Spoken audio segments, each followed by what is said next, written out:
Yeah, it is, Yeah, I'll have to check with, the computer. She's like.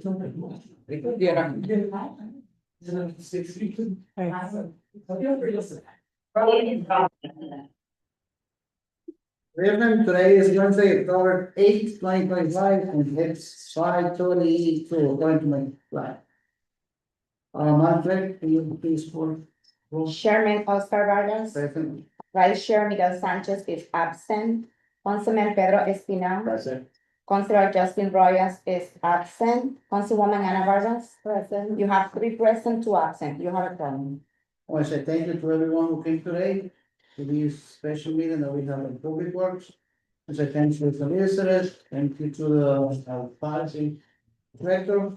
And, can you please swear all of them? Can everybody stand up? I want to swear everybody in at the same time. Please raise your right hand. Do you swear under penalty and perjury that the testimony that you're about to give is the truth, the whole truth, and nothing but the truth? Thank you. Thank you. Margaret, can you please read first item? Item number 1, petition from Samuel A. Bodway, Squire, Chase, Gutenberg, and Friedman, LLP, 1 Park Road, Suite 300, Providence, Rhode Island, 02903, requesting a permanent underground easement below a portion of Waterman Street. Yeah. Welcome, Mr. Dowling. Can you explain what we're looking for today? Absolutely. Thank you very much, Mr. Chairman and committee members. As just for the record, again, my name is Samuel Budway with the firm Chase Ruttenberg and Friedman on behalf of the developer at the project located on Wayland Avenue for requesting before you today a public utility infrastructure easement located in Waterman Street. With your agenda items today, you have 3 main documents. The first is an easement from the developer team, which is known as 159 Wayland Associates LLC. They're the owners of the property where the development is occurring. That easement is an easement being granted to the Narragansett Electric, which is a successor in interest to Rhode Island Energy's electrical infrastructure system. That easement runs from the developer to the utility company. Behind that, you have a easement that runs from the municipality to the developer. And behind that document, you have a plan, an engineering plan showing the actual location of that easement. These are routine utility easements for the location of a transfer vault and a distribution system for the electrical utilities that will not only be servicing the actual development itself, but in addition to the development, provide the ability to extend electrical utilities in that area to other properties located on or near Waterman Street throughout the entire area. This is a standard form utility. The easement that is drafted and developed by Rhode Island Energy or Narragansett Electric is one that has been used by this committee and this council to grant similar public utility easements. Again, nothing in the rights or responsibilities being granted from the city to the developer changes in any way from the developer to Rhode Island Energy. Simply, Rhode Island Energy cannot be granted an easement from the developer until the developer is granted an easement from the city of Providence. Happy to answer any questions you may have regarding any of the documents or the concept itself. Okay. Any question for the board members? not from him really, I mean, as you explained, Mr. Barrow is pretty much routine and we've done this before, and I don't really see any contradictions here, so I'm okay. Thank you. One last question. Everything is all set, from the easement perspective? Yeah, we submitted a letter as Yeah. typical Okay. of the property, it's about 184 square feet. It goes on the Waterman Street, on the sidewalk, new wall, the sidewalk, and then it's shown this property. All right, thank you very much. Okay, if this is the case, I don't have any question either. Need a motion to approve? So move. Second, So a motion for approved by Councilman Pedro Espinal and second by Councilwoman Ana Vargas. All those in favor? aye. All those opposed? None. Any abstentions? The motion passed. Good luck. Thank you very much. Thank you. Clerk, can you please read number 2? Item number 2, an ordinance amending chapter 12, health and sanitation, article 3, garbage, trash, and refuse of the Code of Ordinances of the City of Providence. For number 2, we have the Director Patricia Hong, present. Welcome. Thank you. In this case, I need a motion to substitute this ordinance. Yeah, sorry. Okay. So that, So move. Second, motion made by Councilman Pedro Espinal and second by Councilwoman Ana Vargas. All those in favor? aye. All those opposed? Any abstention? Motion passed. Thank you. These amendments.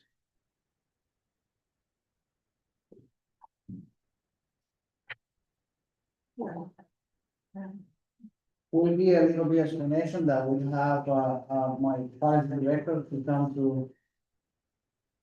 Where they want to explain what it means and how it's going to be. Deliberate and affecting, not affecting, working with. For better city. Indeed. Thank you, Chairman. Aaron Eustace Gardner. I'm the Deputy Superstaff of Policy, with the council. And I'm just gonna give an overview of some of the changes that are in, complete changes that are in the substitute that's before you. And it's, amending the section 1263 and specifically subsection E. And I'm just gonna go into the changes, not necessarily verbatim, but also conceptually. So these amendments, they provide that if a chronic violator has not paid violations, the city may provide written notice of the intent to remove the waste containers, providing 14 days for violators to remit the payment in full. And upon expiration of that 14-day notice period, the city may remove all issued containers from said dwelling until all payments are made, including removal and redelivery costs. The costs assessed for removal and redelivery shall be set by the Department of Public Works and published on their website. And then additionally, following the first mailed notice, the Department of Public Works may, in the case of subsequent violations, remove containers without any additional notice. And then lastly, the city may also summon chronic violators to municipal court, but not as a substitute for the penalties that are specified in the section.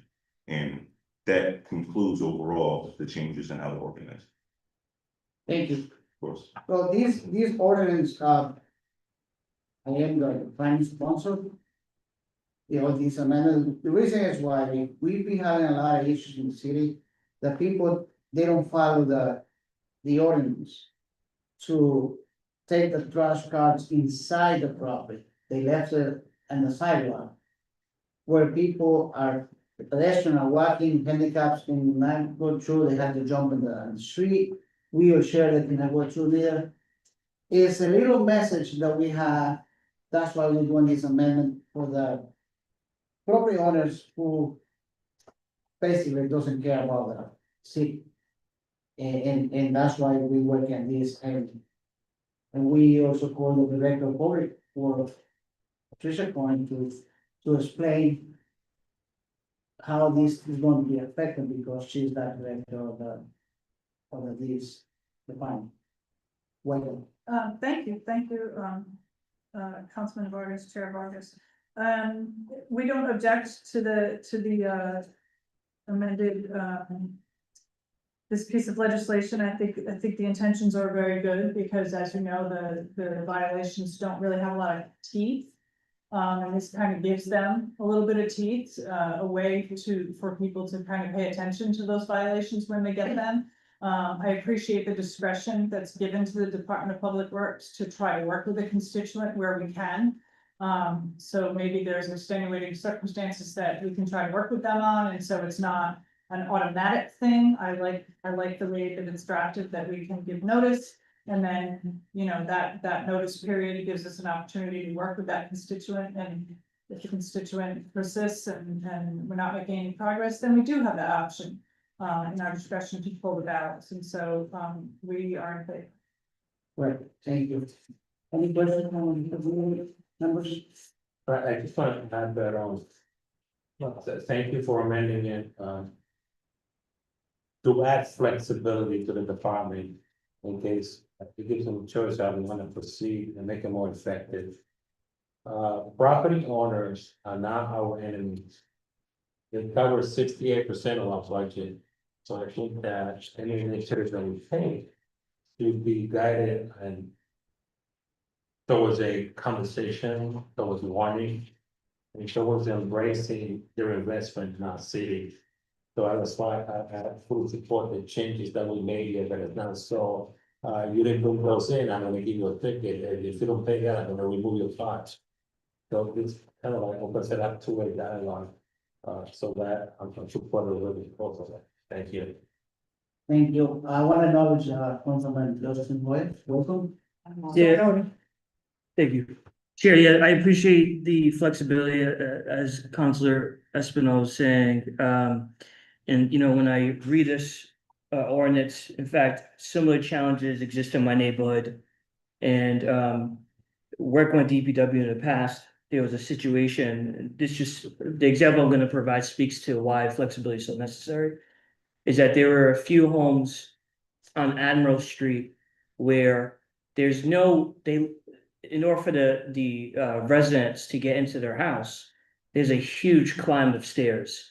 And so to expect residents of addresses like that to kind of lug their trash bin up those stairs, especially during winter months, I think it would be it would be an unreasonable ask of that. And so there's a few addresses like that where there's this, I guess, like unspoken agreement between DPW and those addresses, that as long as they can put those barriers on the sidewalk in an organized manner, then most neighbors in the area kind of appreciate that. So yeah, I appreciate the flexibility, and examples like that speak to why this was necessary. So thank you.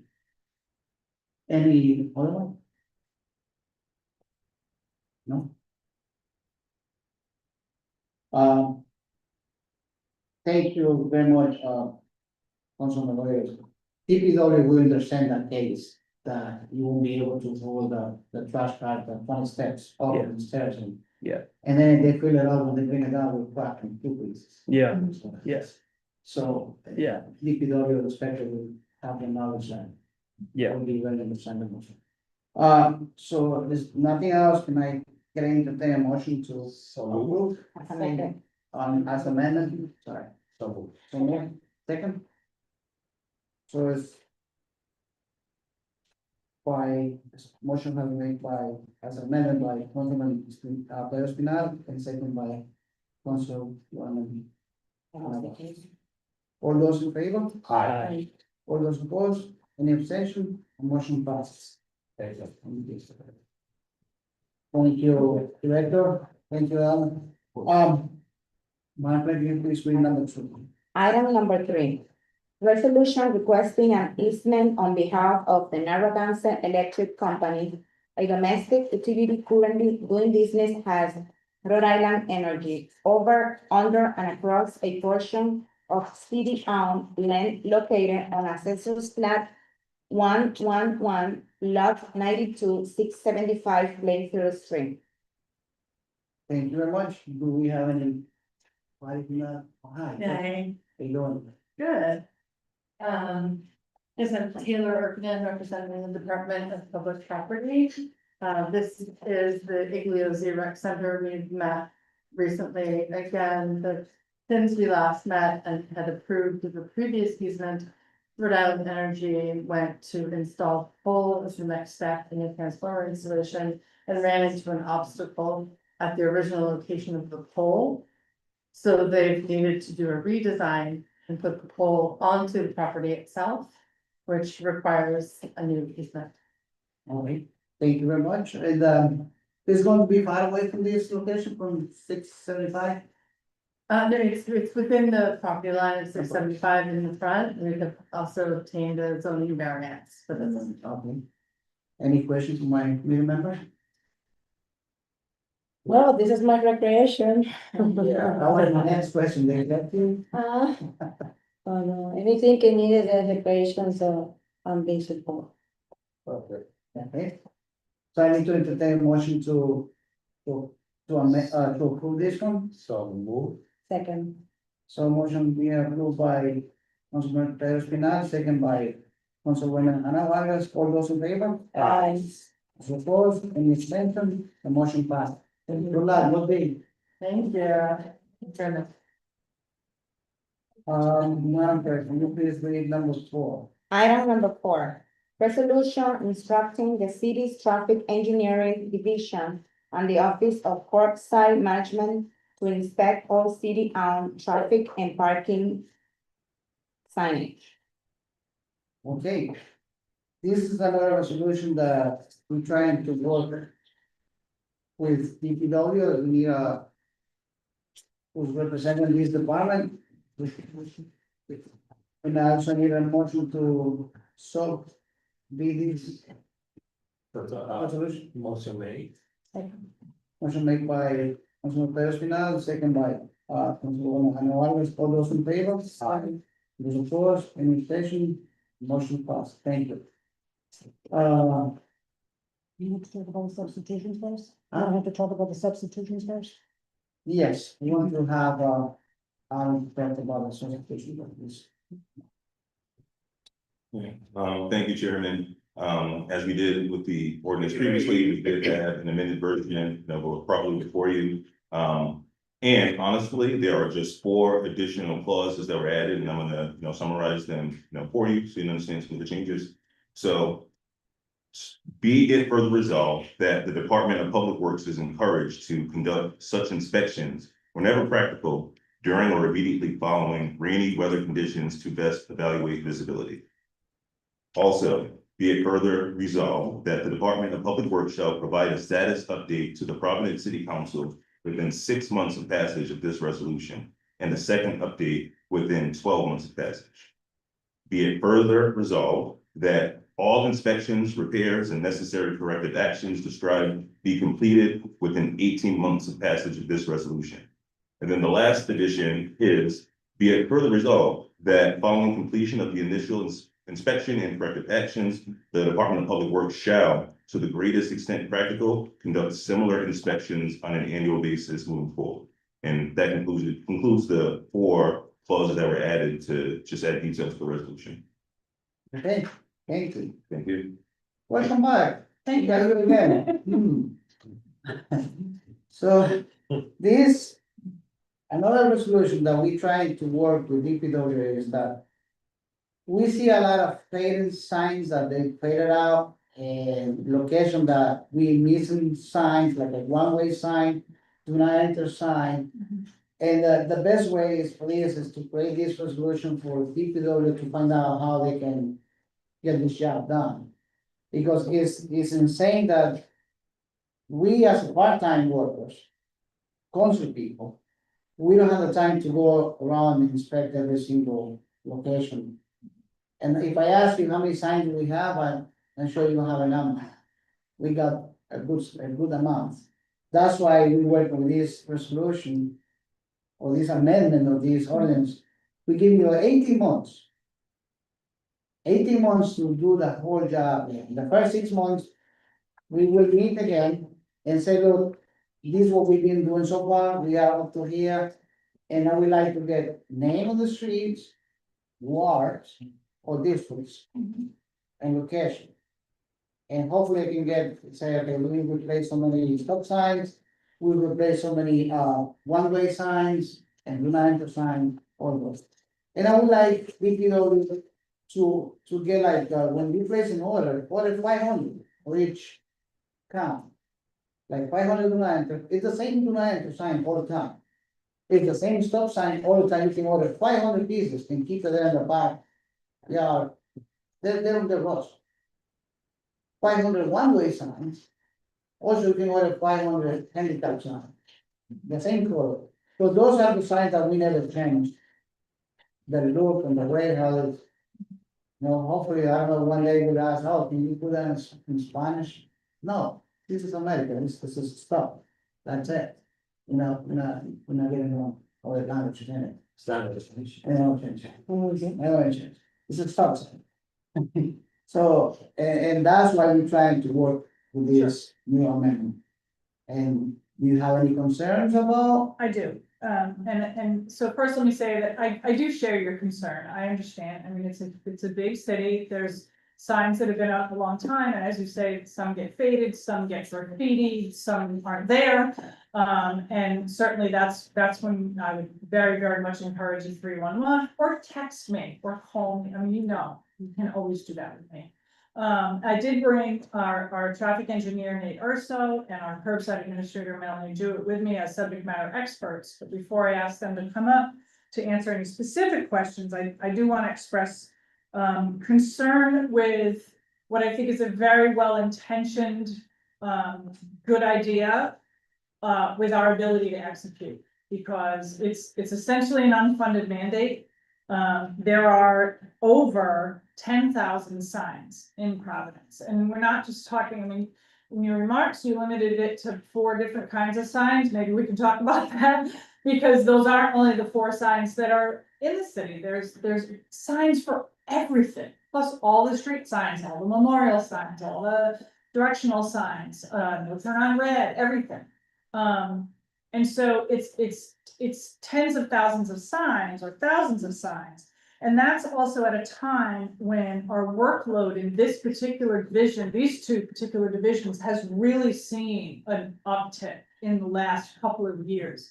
For example, our permits that are handled by curbside, actually, both divisions handle different kinds of permits. Those are up 30% over just last year. Our sign requests are way up. I don't have a percentage for you. It's kind of one of those things like we don't have anyone to count how many we're making because we're too busy making them. There's one sign maker, one. She recently had a workplace accident and had to be out of work for a few weeks, and the backlog related to, I'm not blaming her for this, but I'm just saying, the backlog related to her absence, which I think was maybe 3 weeks, is colossal. And so, you know, and certainly there are labor issues in farming out that work to a vendor, but we're looking at that. The sign crew is 4 people. There are about, in the course of a year, we install about 15 to 20,000 temporary no parking signs for different events, and things going on around the city. The city is 380 miles, it's 21 square miles. It's a lot to ask of these 2 very small units. The traffic unit is Mr. Urso. He has 3 traffic analysts, and he has 4 blue collar workers to do signage. Yeah, Including the foreman and 4. foreman and 4. To install the signs. And so there's no, there's no middle management, really. It's like Nate and the blue collars. And then there's Melanie's side and Ms. Jewett's side, the curbside end of things, which again has seen a huge uptick in needs of signage, especially with all of the new meters that got put in.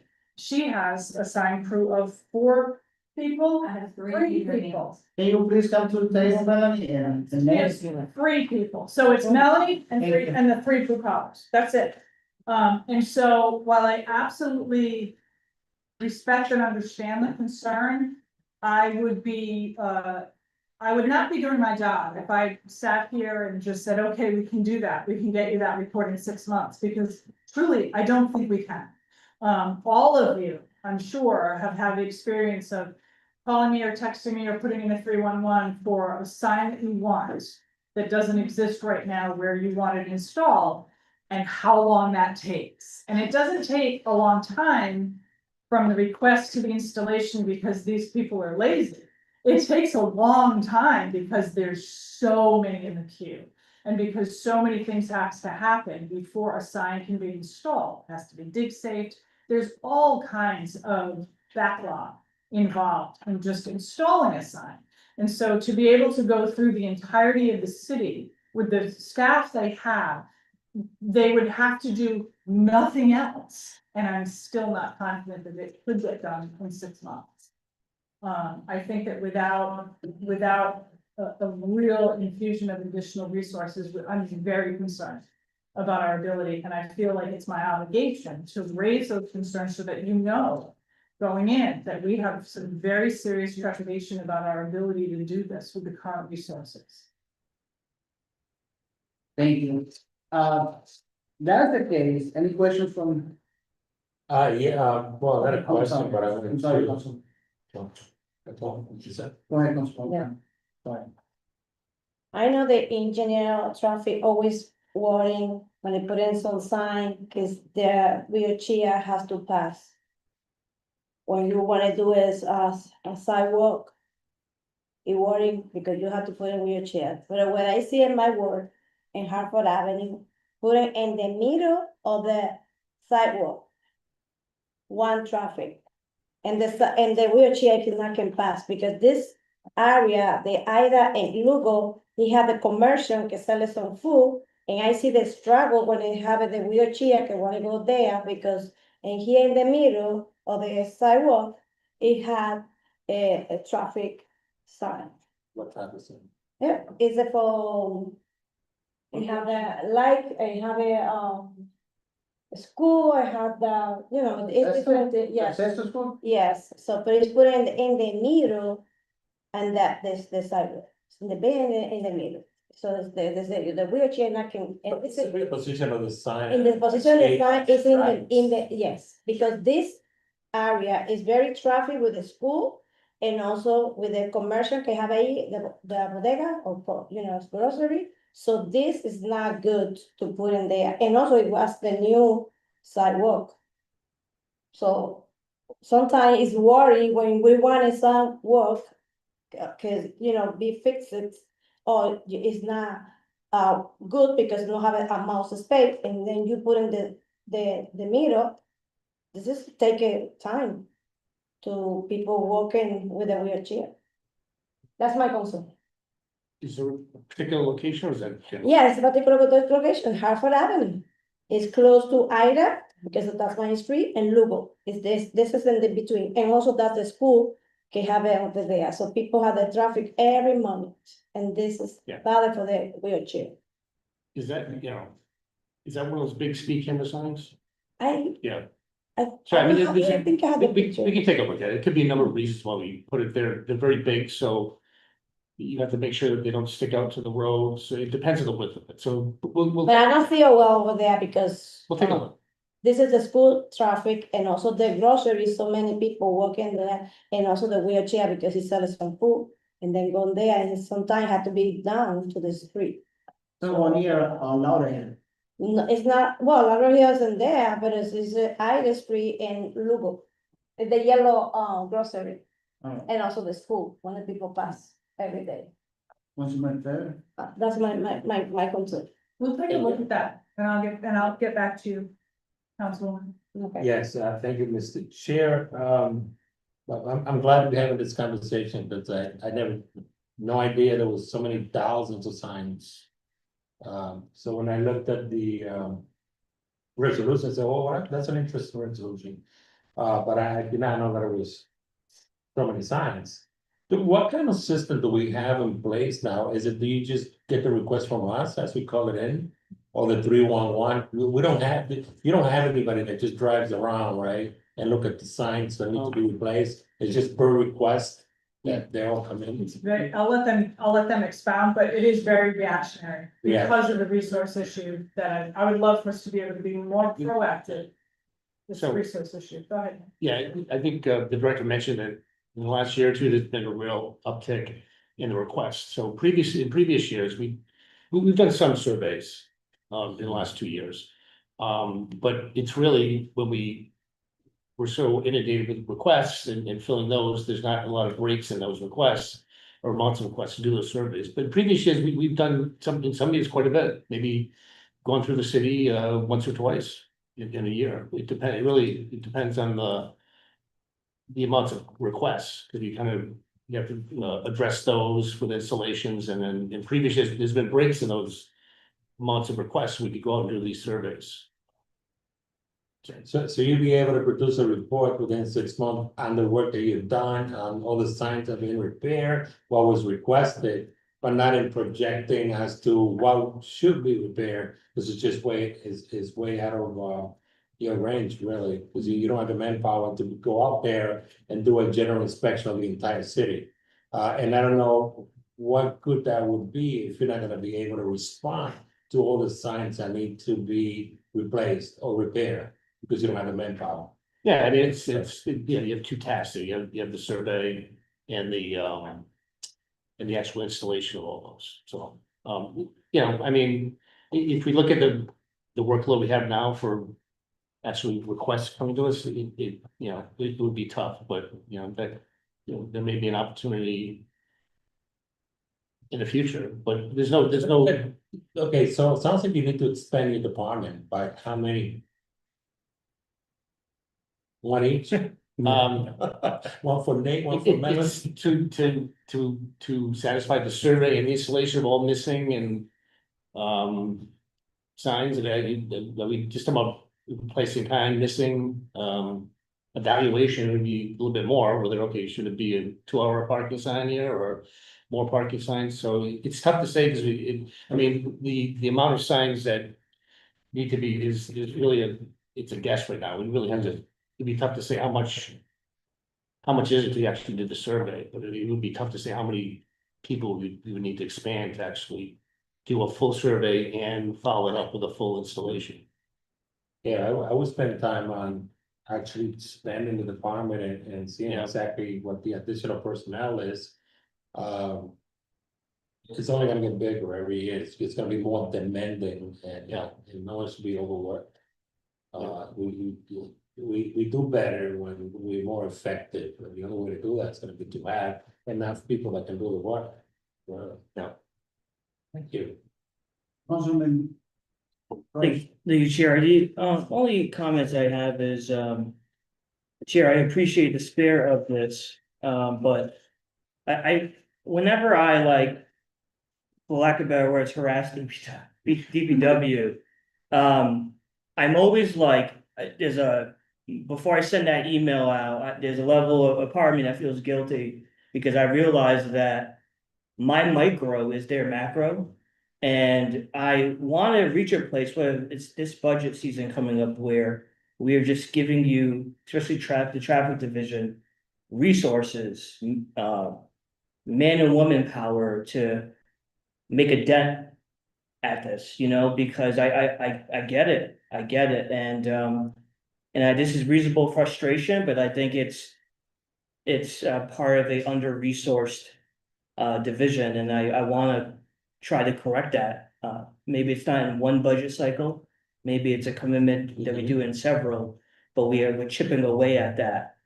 Because, and I will say, Nate, I'm probably gonna email you next week about some pending traffic things, but I will just be on record saying I have been thinking a lot about that, but I also think about the humans doing this job. So, yeah, I'm conflicted on that, so I won't support this resolution, but I get it. That's all I can say. So, yeah, I hope that makes sense.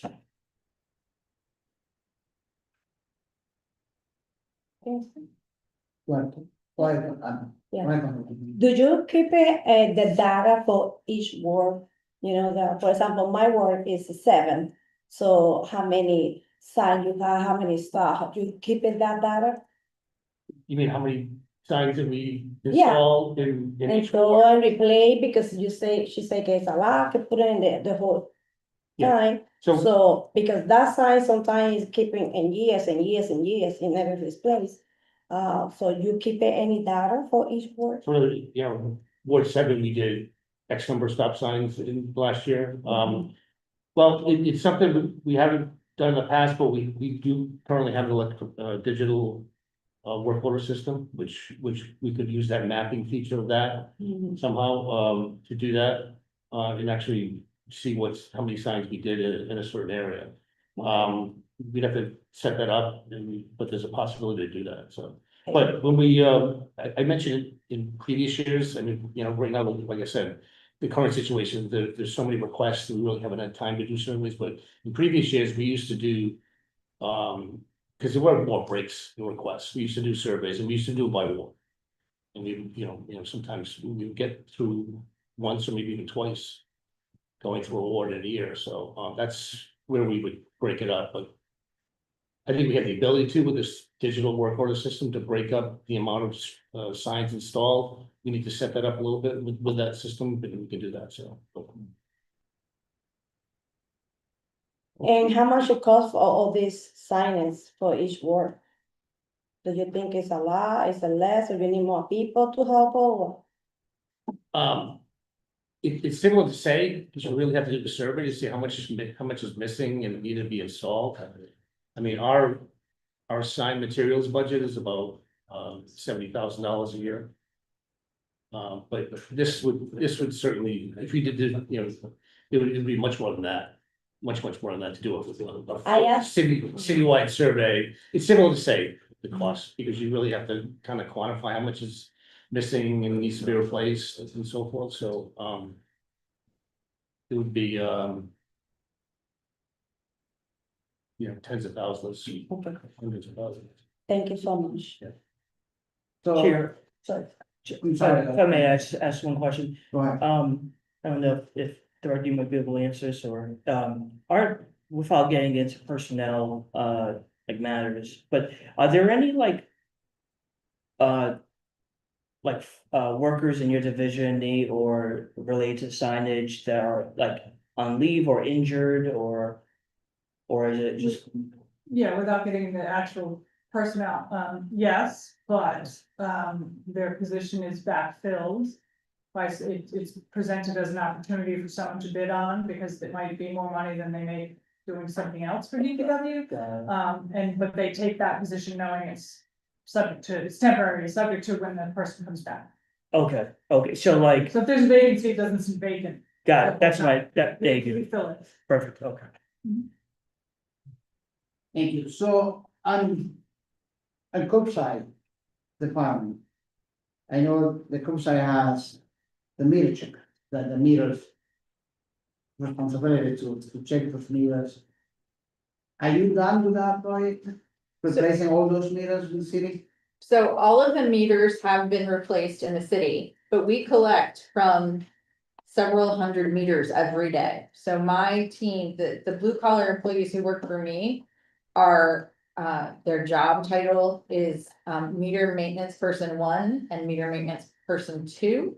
And their job descriptions are very specific into maintaining and collecting funds from those meters. So that has tied our hands to a certain extent with certain things, but they're out there every day fixing meters, collecting money from meters, and making sure that the meters are in good repair citywide, including a day like today. So including these 2 employees, There's 3. those 3 employees. And number 4 is the one who put up signs. I don't have anybody who puts up signs. My sign requests go from my office to Nate and to Nate's sign print. So your office is only to collect the information, who needs the sign, where you need the sign, and how do you need the sign? No, I look at parking holistically for the whole city, but in terms of parking signs, so say I get a request for handicapped accessible parking signs. So I have to review the information submitted, then I create a visual installation plan for Nate's team. I tell them exactly where the signs are supposed to go and what they're supposed to say. And then I send that to Nate through our electronic work order system.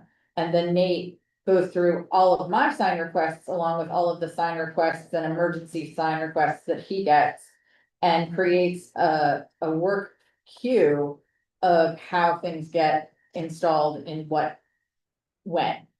And so, and then I also deal with all of the overnight parking permits, all of the temporary parking permits. You know, if you're micro mobility, so all of the bikes and scooters, I oversee that as well. There's a ton of long-term projects that we would love to get to.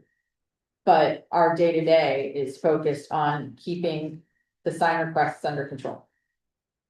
So when the order comes in through either by email, 311, a phone call, Mhm. or text, or to the director, you are the only person who make the decision For parking, for yes. parking?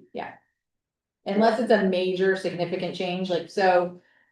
So if somebody on a street says, we're having a huge problem here and really need one entire side of this street to be no parking. I will then write a letter and send it to every residence on that street, asking their opinion on whether one side of that street should have no parking or not. And then tally those responses and determine if they've reached the 2/3 level of which 2/3 in the affirmative, which is what is the standard to change the parking signage on an entire block. So that sort of thing is very, you know, it's our belief and has been the department's longstanding policy that the people affected by that sort of larger change should be the people who weigh in on it. I've done probably 15 to 20 of those since I've been in this position. I've only had one that was overwhelmingly, yes, we want the no parking signs on our side of the street. Or on that one side of the street. All of the other ones have failed. I do those for streets that don't currently have overnight parking, but want to have overnight parking. It's the same sort of process. But yeah, so if somebody comes in and says, the trash truck can't make it around the corner, I am the only person in general. Occasionally Nate has some capacity in his team to help, but I'm the only person who's making that no parking here to corner sign order and then sending it off to him and his crew for fabrication and installation. Yeah, there are, I mean, usually we differentiate these parking signs, if there's a change in parking. Normally, you know, so it's a replacing kind, or if it's, or if it's based on an ordinance, like. No parking at corners and ordinance, there's really no decision making. I mean, some of those she does, but my crew. Can make those work orders. And then, you know, as far as making the work orders, and then of course, my crew installs, so.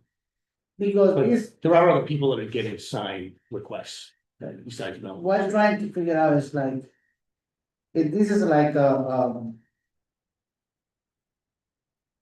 like if the lights goes on as a generator in the back, will kick on and will keep it on. In this case, when you're not doing the job, who's going to do it? Like when you take vacation, you might get sick.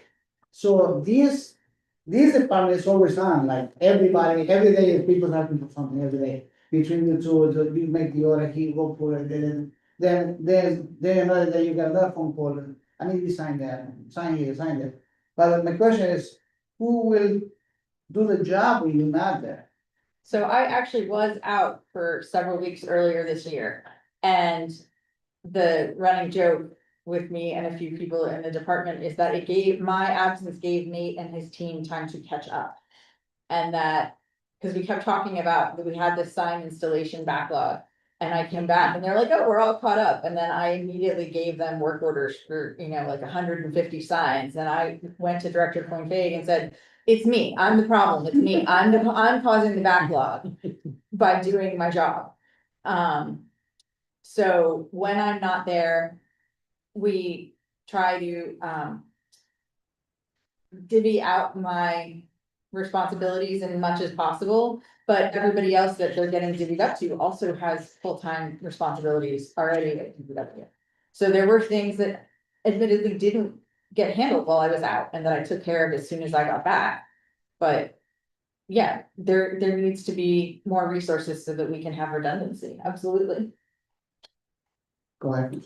Thank you, Chair. I have just I'm sorry. Once on the way. Oh, that's fine. Just had a question, probably more granular, is this like system, this database, is like in the queue. is that like, is that a computer program where like you're submitting work orders and then it's almost like automatic, and does that database show any orders that are still outstanding? Like, how's that, is it a spreadsheet? How's that work? So it's a software program, I'm sorry, No, go ahead. called Asset Essentials. The Parks Department has been using it for years. DPW made a full switch over to it to paperless work orders earlier this year. And so it's cloud-based. And it shows you the day it was created down to the second, hour, minute, second it was created, who it was created by, the tasks, who it's assigned to, when they complete the tasks. And then when the task is, when the work order itself is finally completed, and it gives you, it has options for, you know, like when I put a work order in, I put into the work order the work I'm doing to create the work order, because otherwise it would never be reflected. And then I tell Nate's team in the work order, this is the total number of signs we need, and this is the breakdown of those signs. So we need, you know, 7 no parking here to corner left arrows, or 5 no parking here to corner right arrows, or no parking anytime tow zone. You know, so there's a whole raft of work and information that is in that. Unfortunately, the reporting feature is not awesome. So that's something we have been struggling with to find the best way to actually demonstrate the data that's in there that we do collect using this system. And 311 feeds into that system. Yes. I think more so for some of the other divisions, than maybe these divisions, but that doesn't mean it doesn't happen. So for example, environmental, the 311s go to the inspector of the ward that the Yeah. complaint is from, Yeah. but one system informs another. Then you have to add the new call me, or, you know, or I get a text or something, or I see something on my way in. And I'll go to Nate and say, you know, Councilman Royce just called, this one-way sign needs to be replaced, blah, blah, blah. He then, because that wasn't coming through 311, he then has to create that report. And so do the heads of every other division. I've tried very hard to impress that if it's not in there, it didn't happen. Right, Don't tell me that you're doing all of these wonderful things for council if I can't see it in Asset Essentials. It didn't happen.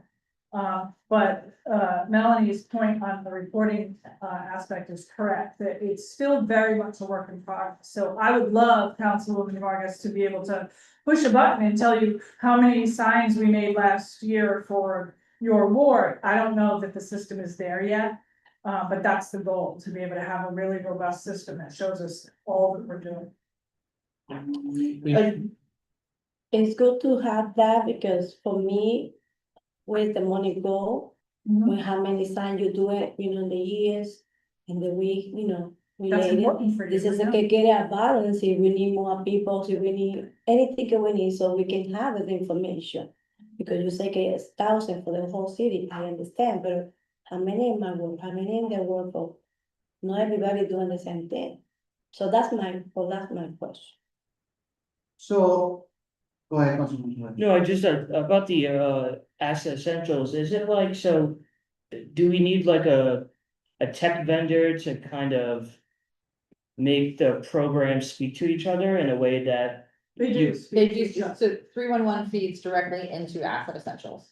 I'm sorry, I guess my question is like, when will the program be, able to allow you all to, like, you know, run a report and allow you to see? Yeah, You you can can do do that now. some, you can do some reporting. I We mean, we report once a month, all the divisions. And we work If- closely if- with the vendor yeah, as well right. for. all Even the like training. down to neighborhood, like, this neighbor, or is that too? Is, I know, Yeah. we're Yeah, We're not it needs that to be granular improved a yet. little bit, get a little more. Yeah, so we work very Specified. closely with IT, and particularly Bonnie Howland, who has sort of spearheaded the project for DPW. But a lot of it is trying to get Asset Essentials to adjust their things for us, and that takes time and money and resources, and you know, IT, none of us have it lying around. So it's very challenging to look at that sort of thing. I will speak to an email that I got last week from Melissa Cruz. asking about the number of handicap signs I had installed in one ward, and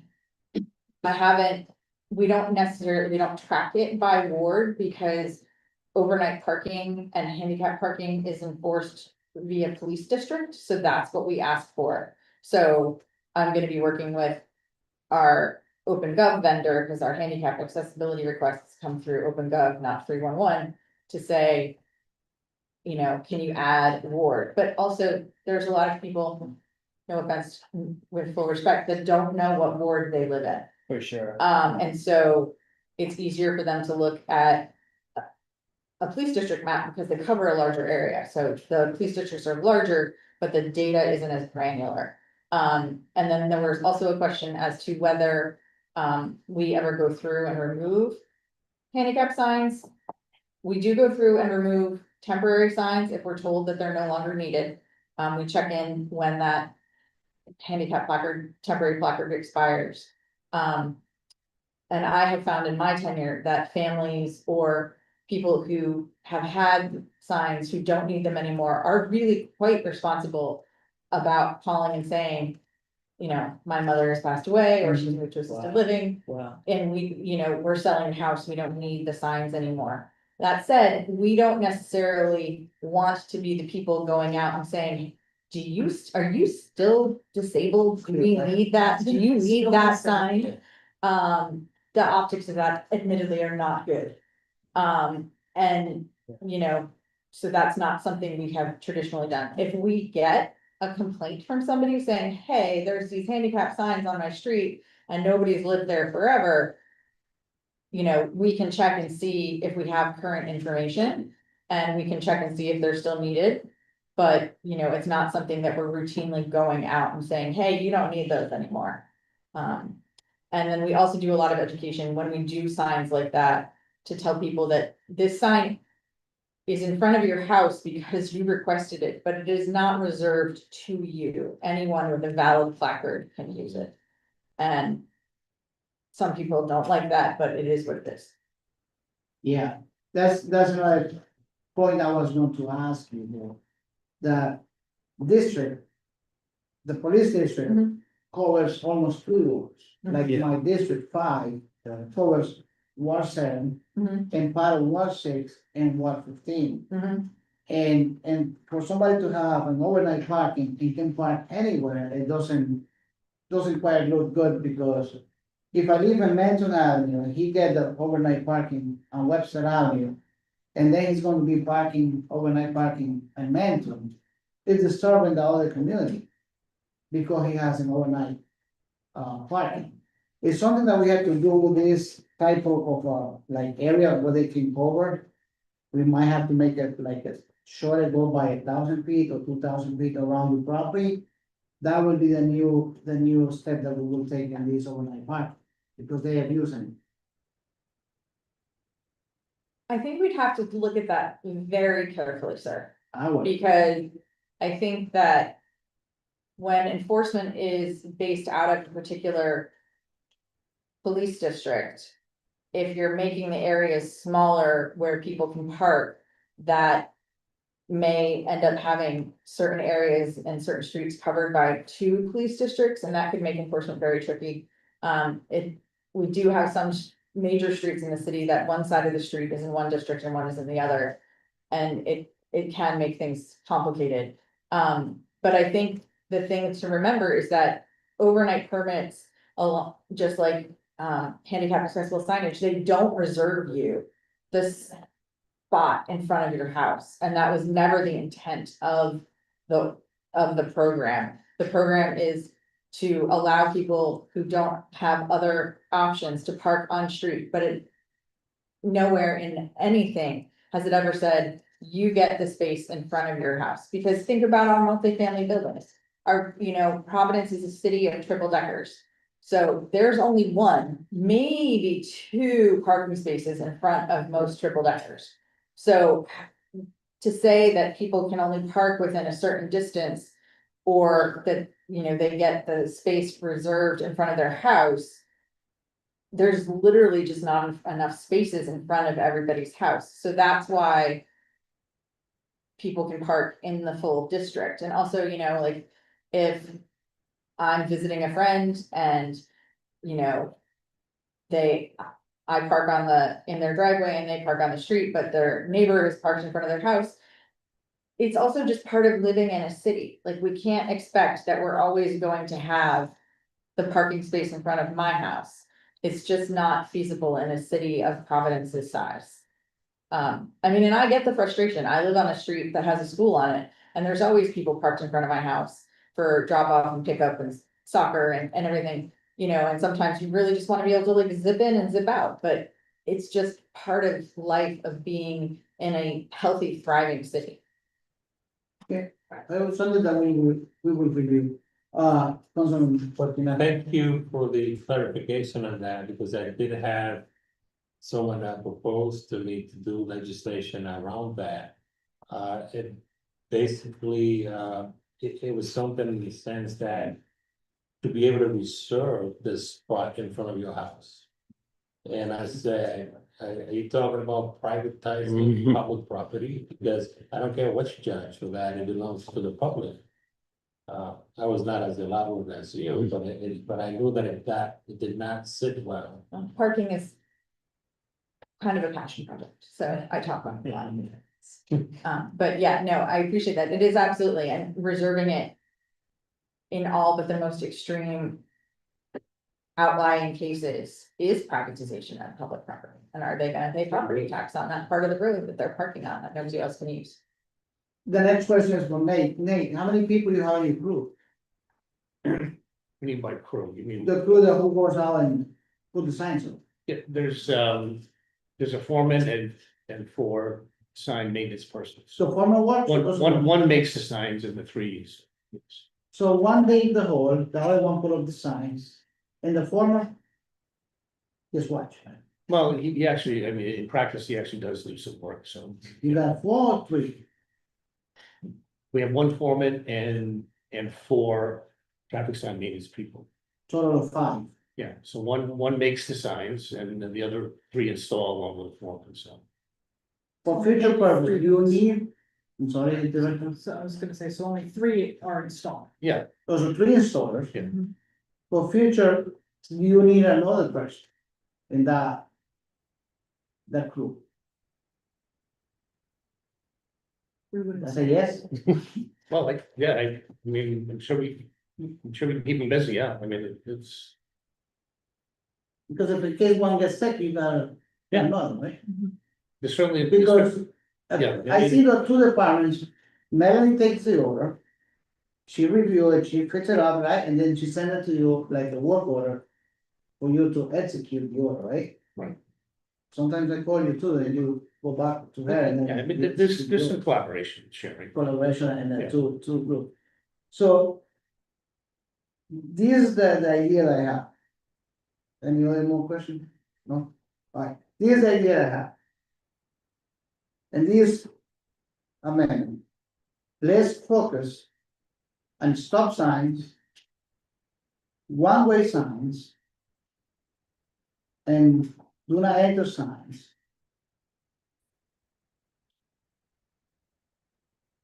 And this period time.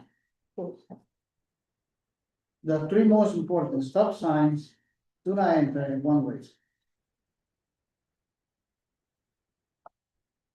Until we get into the new budget, so we can hire another person for unit.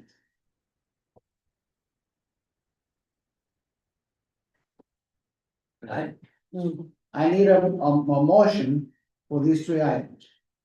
Can I ask a question? I wanna do I that. will ask for a motion. Sorry. Well, to Can I- amend it, presuming you're amending it to the floor resolution. Like, Nate, when it comes to, what priority, when it comes to stop sign? From my personal experience, whenever I go for a stop sign, it gets done. If I go early in the morning, it's done in the afternoon or the next day. Yeah, Because that's like top priority, right? yeah, if there's a, What, if there's a down or missing sign, yeah. Or down sign also, that takes priority, so so. I can't think of Because you have anywhere, traffic control issues, I can't think of anywhere that there will be stop sign, that there is no stop sign where there should be. I think we have stop signs all over, unless somebody knocks it down with a car, by accident or whatever.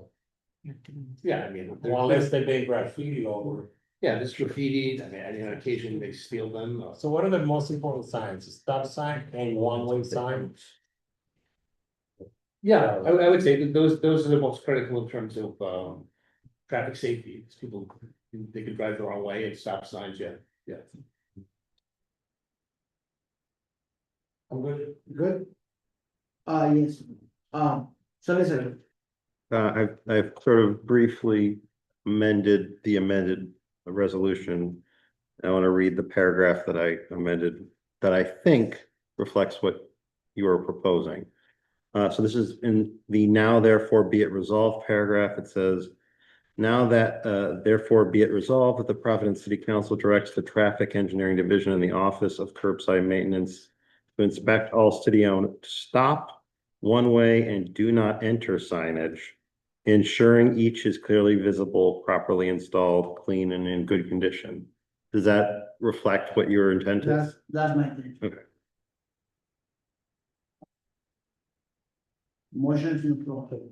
No, we need the motion. Let's just go over this, Okay. if we can.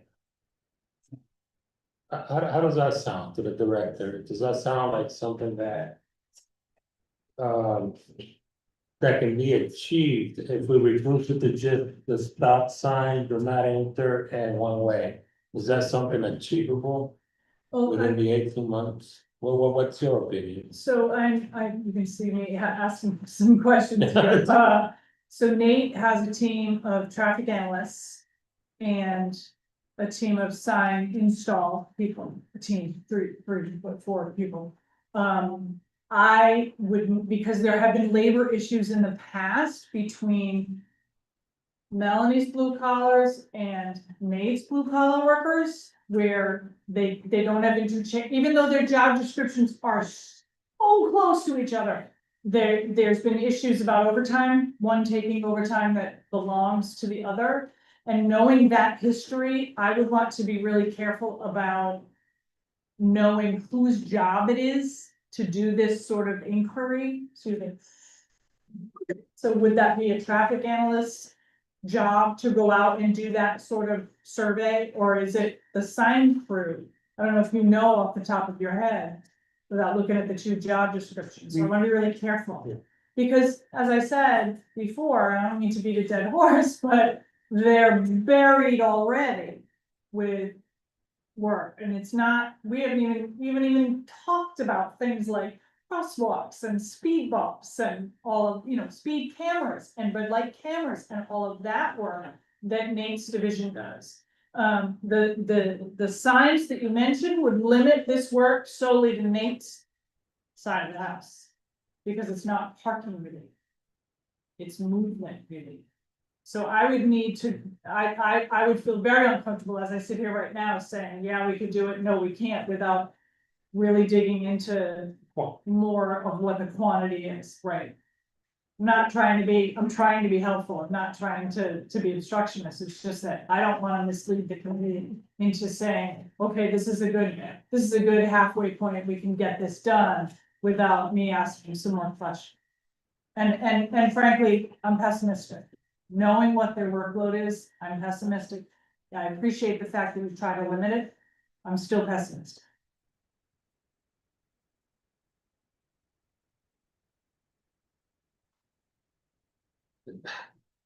Go ahead, Councilwoman. You mentioned you need other budget for another person. Because of C or whatever. So she mentioned, you have it overtime. So she had overtime, why are you putting another person?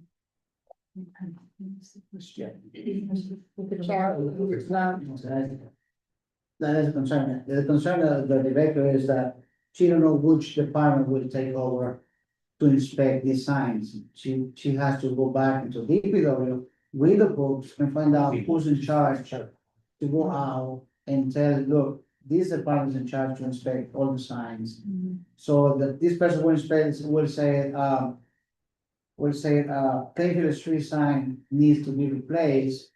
That order will go to Melanie, Melanie will work on the order to replace this sign, then she will send the order to Nate to be replaced. Yeah, I think, By survey inspected by such department that she needs to find out which department. If it's a parking sign, it would do Yeah, that, that's a it would do parking- that path. Will from be a Melanie parking to Nate. sign, parking sign or handicap sign, Parking lot, well, parking, or you're not in the handicap, handicap parking signs, yes. 2 hour parking, no parking anytime, no parking here corner. You know, no parking fire lane, no parking tow zone, no parking loading zone, no parking school hours. Any and all of that would come to me, but if it was a street sign, like a street name sign, that stays solely in Nate's shop. who's in charge of the stop sign then. so I think, yeah, anything non-parking would come to, I think it's, I don't think the issue is who does the work. I mean, what you're describing, doing extra stops, one ways, inspecting where they're missing. It's probably gonna be, the traffic system analyst that does the survey and my sign maintenance crew that does the install. The issue is, to commit to this, we really have to make some type of guesstimate of what the quantity is before we can commit to that. So, you know, and it's, you know, so, That's why we saying that we need to inspect to see what the quantum is. yeah, but I think even how much time it takes, man hours to do that, I think we'd like to kind of just think through and make an estimate of how much that would take to, That's why we work in 18 months. yeah, The 6 months are not going to be asking you, right. I need 1,000 signs to be up. It's a report I will bring. This is so much I've been done in Yeah. 6 months. But And then you do even this- that survey, we'd have to kind of think through to see how many signs are we talking about? You know, what's the man hours and, And that's why we're going to be inspecting to know how many signs we need. yeah, yeah. And- But I think and that's- initially, we're talking about, even. We're looking at to quantify that effort, to do a citywide survey. Of missing, stop signs, do not enter one ways, we just like to think about, quantify that somehow. How many we think there are, and before we go out and say, yeah, we can do that in 6 months, and also, what have we committed for? The next 3 months, or whatever. If I could, I think that, the kind of citywide survey that you're, contemplating.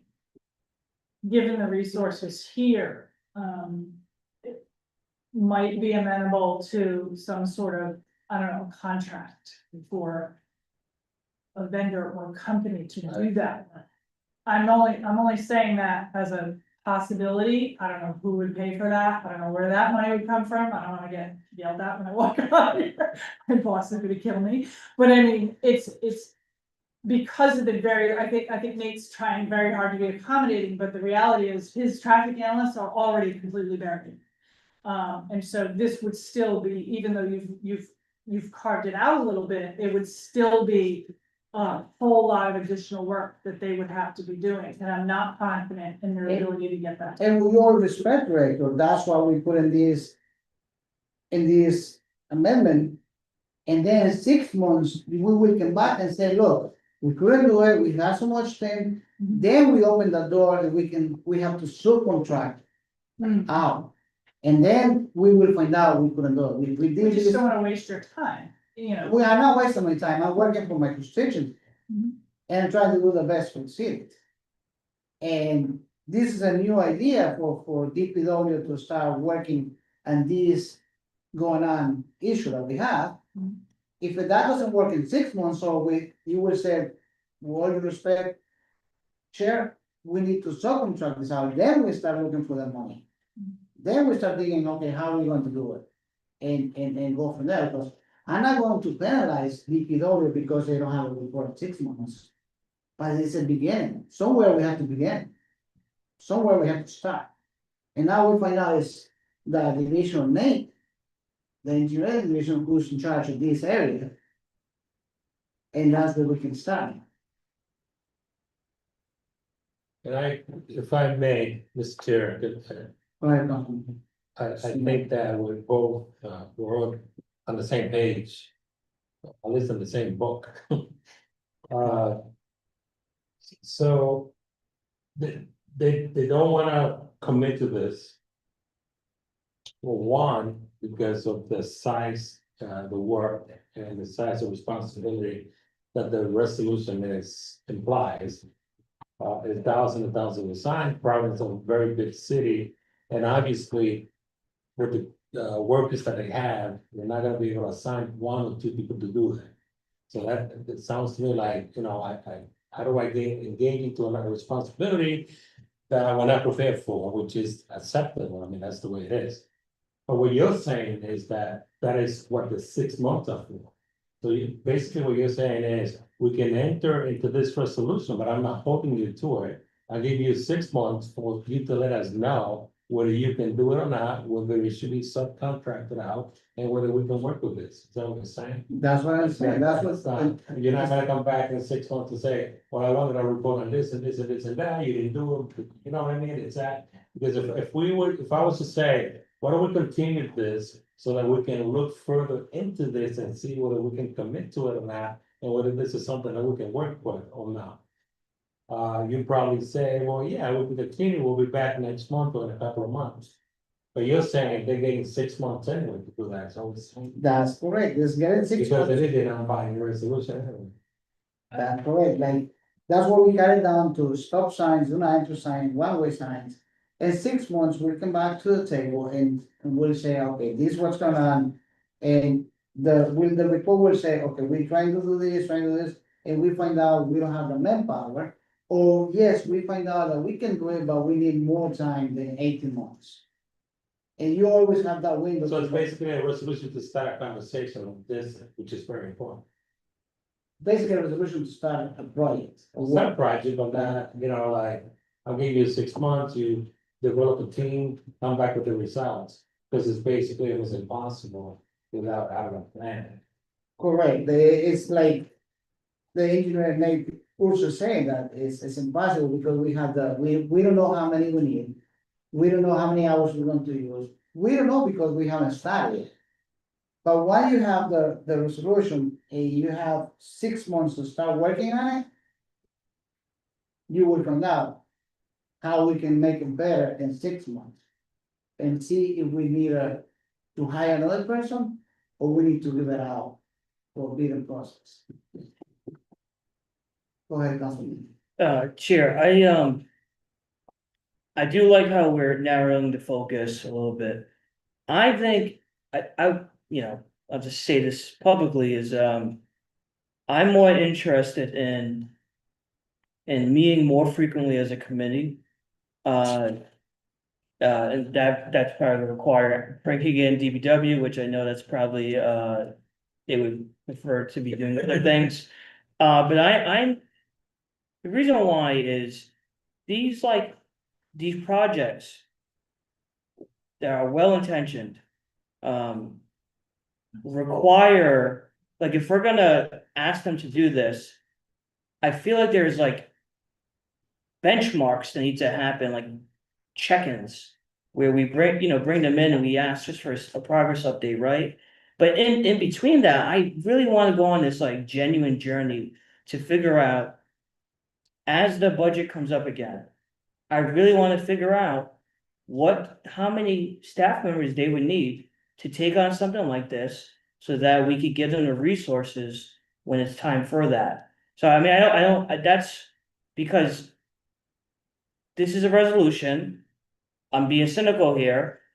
They're probably not going to even take a dent at this because of the resources dilemma.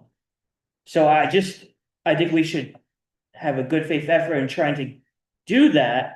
But really what I'm looking for is for DPW to come back and say, we need this many people in this division to tackle the pending work orders.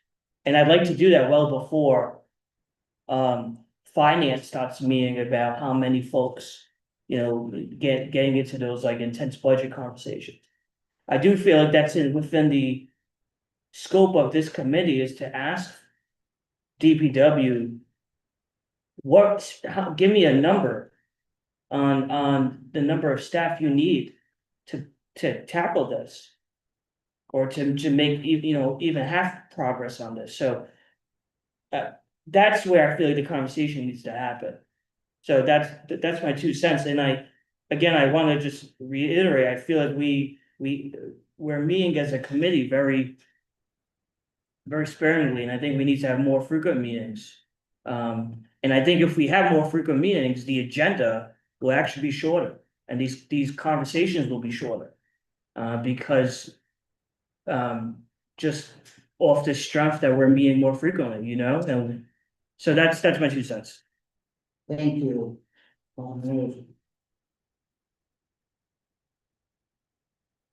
I understand what the director Chris want to say about that she needs to find out which department will be responsible to do this kind of job.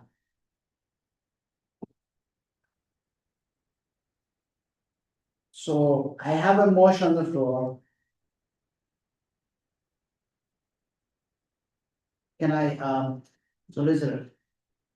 Can I change the motion to? Well, what do you actually? You can withdraw the motion. Yeah.